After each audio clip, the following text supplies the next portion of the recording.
যে স্বামী আমাকে মদ্যপান করে বা ড্রিঙ্ক করে মারধর করেছে, ফিজিক্যাল মেন্টাল টর্চার করেছে, নানা রকম খারাপ ব্যবহার করেছে।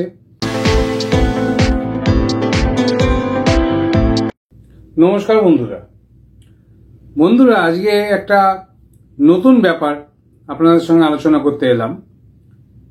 সেটা হচ্ছে যে যখন স্ত্রীরা স্বামীর এগেইনস্টে অ্যালিগেশন দেয়, প্রায় সময় দেখা যায় বিভিন্ন অ্যালিগেশনের মধ্যে ওয়াইফরা এটাও লেখে যে স্বামী আমাকে মদ্যপান করে বা ড্রিঙ্ক করে মারধর করেছে, ফিজিক্যাল মেন্টাল টর্চার করেছে, নানা রকম খারাপ ব্যবহার করেছে।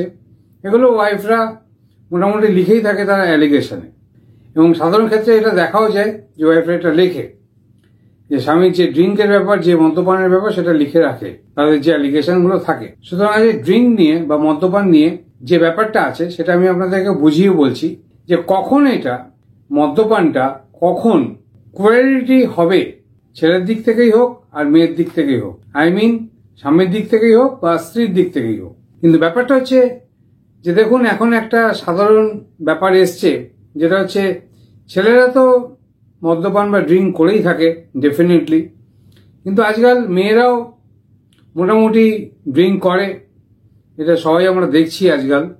সুতরাং সবকিছু যখন অ্যাডভান্স হচ্ছে তো ডেফিনেটলি মেয়েরাও অ্যাডভান্স হবে, এটা তো স্বীকার করে নিতেই হয়। সুতরাং আজকের যে কেসটা, এটা কিন্তু এর উপরেই নির্ভর করা। এবং অনেক ক্ষেত্রে দেখা যায় যে ওয়াইফরা যে অ্যালিগেশন দেয় যে স্বামী ড্রিঙ্ক করে বা মদ্যপান করে তাকে মারধর করেছে এবং তাকে নানা রকম খারাপ ব্যবহার করেছে, তাকে গালাগালি দিয়েছে, নানা রকম বাজে কথা বলেছে, হয়তো দেখা যায় ইনভেস্টিগেশন করে যে স্বামী হয়তো মদ্যপান করেই না, এরকমও কেস অনেক সময় আসে। তাহলে আপনারা এখন জিজ্ঞাসা করতে পারেন যে স্যার, তাহলে মদ্যপানটা কি অপরাধ? মদ্যপানটা যে অপরাধ নয় সেটা আমরা সবাই জানি, যে আপনি যদি নিজে ড্রিঙ্ক করেন বা মদ্যপান করেন, নিজের মধ্যেই থাকেন, কোনো অসুবিধা নেই। এবং এক্ষেত্রে ছেলে মেয়ে দুজনের কথাই বলছি, স্বামী বা স্ত্রী যেই মদ্যপান করুক না কেন, কোনো রকম যদি অশান্তি না করে কোনো অসুবিধা। কিন্তু ঘটনাটা হচ্ছে যদি মদ্যপান করে কোনো রকম গালাগালি, বাজে কথা, বাজে ব্যবহার, নিজের কর্তব্য পালন না করা এবং এছাড়া বিভিন্ন রকম শারীরিক বা মানসিক টেনশন দেয়া, সে স্ত্রী স্বামীকে দিক বা স্বামী স্ত্রীকে দিক, তখন কিন্তু সেটা কোয়ালিটি গ্রাউন্ডের মধ্যে আসবে। যদি মদ্যপান করে বা ড্রিঙ্ক করে যদি অ্যাকশন করে, সে ছেলেরাই করুক আর মেয়েরাই করুক, স্বামী করুক স্ত্রী করুক, তখন কিন্তু সেটা কোয়ালিটি সেকশনের মধ্যে আসবে। কিন্তু যদি কেউ মদ্যপান করে যদি নিজে ঠিকঠাক থাকে, তাহলে ঠিক আছে, কোনো অসুবিধা নেই। কিন্তু এটা আমি আপনাদের যে জাজমেন্টের কথা বলছি আজকে, এটা খুবই ভালো জাজমেন্ট, এটা একটা হাইকোর্টের জাজমেন্ট। তাহলে আজকে এবার আমি আপনাদের কেসের ফ্যাক্টস গুলো আস্তে আস্তে বলছি। আর যে জাজমেন্টের কথা আমি বলছিলাম, এটা একটা হাইকোর্টের জাজমেন্ট, যেটা আমি আপনাদেরকে বলছি সেটা কিন্তু খুব রিসেন্ট জাজমেন্ট। আমি আপনাদেরকে আগের ভিডিওতেই বলেছিলাম আমি সবসময় রিসেন্ট জাজমেন্ট নিয়ে কাজ করতে ভালোবাসি এবং আপনাদের ইনফরমেশন গুলো দিয়ে আমি পছন্দ করি, সেই জন্য রিসেন্ট জাজমেন্ট নিয়ে আমি আপনাদের সঙ্গে কথা বলছি। এখানে হাইকোর্ট যেটা দেখে স্ট্রং জাজমেন্ট, আপনারা কিন্তু ডেফিনেটলি আপনাদের কাছে অবশ্যই লাগাতে পারেন। আপনাদের ওয়েস্ট বেঙ্গলে যদি এরকম সিচুয়েশন আসে স্বামী স্ত্রীর মধ্যে, তো আপনারা ডেফিনেটলি কিন্তু এই জাজমেন্টের সাহায্য আপনার কেসের সার্কামস্টেন্সেস ফ্যাক্টসের সঙ্গে যদি মেলে, তো আপনি ডেফিনেটলি কিন্তু এই জাজমেন্টটা আপনার কাজে লাগাতে পারেন। এখানে হাইকোর্ট যেটা দেখে মদ্যপান বা ড্রিঙ্ক নিয়ে যে কথাটা বলেছে, তার মানে এই নয় হাইকোর্ট সবাইকে লাইসেন্স দিয়ে দিয়েছে যে সবাই আপনারা ড্রিঙ্ক করতে পারে। Definitely not. এই জিনিসটা কখনোই আপনারা ভাববেন না যে কোর্ট লাইসেন্স দিয়ে দিয়েছে যে সবাই আপনারা ড্রিঙ্ক করুন, না, ব্যাপারটা তা নয়। যেটা ঘটনা, যেটা পরিস্থিতি, যেটা জাজমেন্ট, যেটা নিয়ে ঝামেলা অশান্তি হয়েছে, সেটাই আমি আপনাদেরকে বলছি। এবারে ঘটনাটা তাহলে আপনাদেরকে ছোট করে বলি। ঘটনা যেটা, সেটা হচ্ছে যে 2015-তে তাদের বিয়ে হয়। বিয়ে হওয়ার পরে তাদের একটা পুত্র সন্তানও জন্ম দেয়। জন্ম দেওয়ার পরে 1 বছর মোটামুটি তাদের সম্পর্ক ঠিকই ছিল, কিন্তু 1 বছর পর থেকে আস্তে আস্তে সম্পর্ক ভাঙতে থাকে। এবং এখানে স্বামী যেটা বলে যে এখানে কেসটা উল্টো হয়ে গেছে, এখানে স্ত্রী কোনো অ্যালিগেশন দেয়নি, স্বামী অ্যালিগেশন দিয়েছে স্ত্রীকে। এখানে স্বামী যেটা বলেছে, স্বামী স্ত্রীকে নিয়ে দিল্লিতে থাকতো এবং দিল্লিতে থাকা অবস্থায় তার স্ত্রী 1 বছর পরে আস্তে আস্তে একটা বাজে দিকে যেতে থাকে। অনেক বন্ধু বান্ধবের সঙ্গে তিনি নানা জায়গায় ঘুরতে যেত এবং সেখানে ড্রিঙ্ক করতো এবং ঘরেতেও ড্রিঙ্ক করতো এবং ড্রিঙ্ক করে কিন্তু তিনি নানা রকম অশান্তি হাজব্যান্ডের সঙ্গে করতো এবং কথায় কথায় কিন্তু অশান্তি করতো।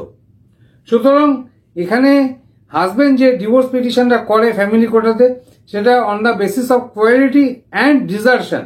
ডিজার্শন এই কারণেই যে 2016 থেকে যখন পিটিশনটা করা হয়েছে তখন কিন্তু প্রায় অনেক দিন হাজব্যান্ড ওয়াইফ কিন্তু একসঙ্গে থাকেনি।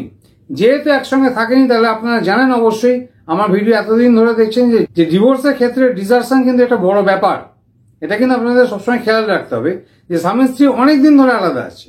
সুতরাং এখানে স্বামী যে পিটিশনটা করে ডিভোর্সের পিটিশন ফ্যামিলি কোর্টেতে on the basis of quality and desertion, কিন্তু ফ্যামিলি কোর্টেতে স্বামী কোন রকম প্রমাণ দেখাতে পারেনি তার ওয়াইফ যে তার উপর কোয়ালিটি করেছে, তার কোন রকম ডকুমেন্ট কোন রকম এভিডেন্স দেখাতে পারেনি এবং ডিজার্শনটাও ম্যাজিস্ট্রেট মানেনি।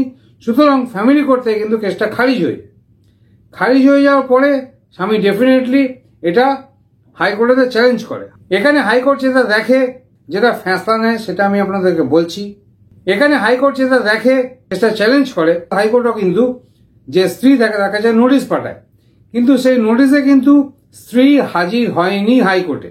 সুতরাং এখানে হাজবেন্ডকে হাইকোর্ট এক্স পার্টি ডিগ্রি দিয়ে দেয় ডিভোর্সের। সুতরাং এখানে হাজবেন্ড ডিভোর্স পেয়ে যায়। কিন্তু এখানে কতগুলো ব্যাপার আছে যেগুলো হাইকোর্ট মেনশন করে, সেই মেনশন পয়েন্টগুলো কিন্তু আপনারা ভালো করে শুনে রাখুন যে হাইকোর্ট এই ব্যাপারে কি কি মেনশন করে।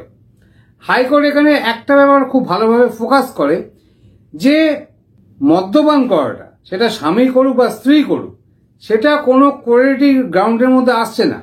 কিন্তু ড্রিঙ্ক করে বা মদ্যপান করে আপনি যদি মারপিট করেন, গালাগালি দেন, খুব বাজে কথা বলেন, বাজে ব্যবহার করেন, শারীরিক মানসিক অত্যাচার যদি করেন, তখন সেটা কিন্তু 498A বা BNS 85 এর ক্ষেত্রে কিন্তু এটা তখন বিচারযোগ্য অপরাধ হবে।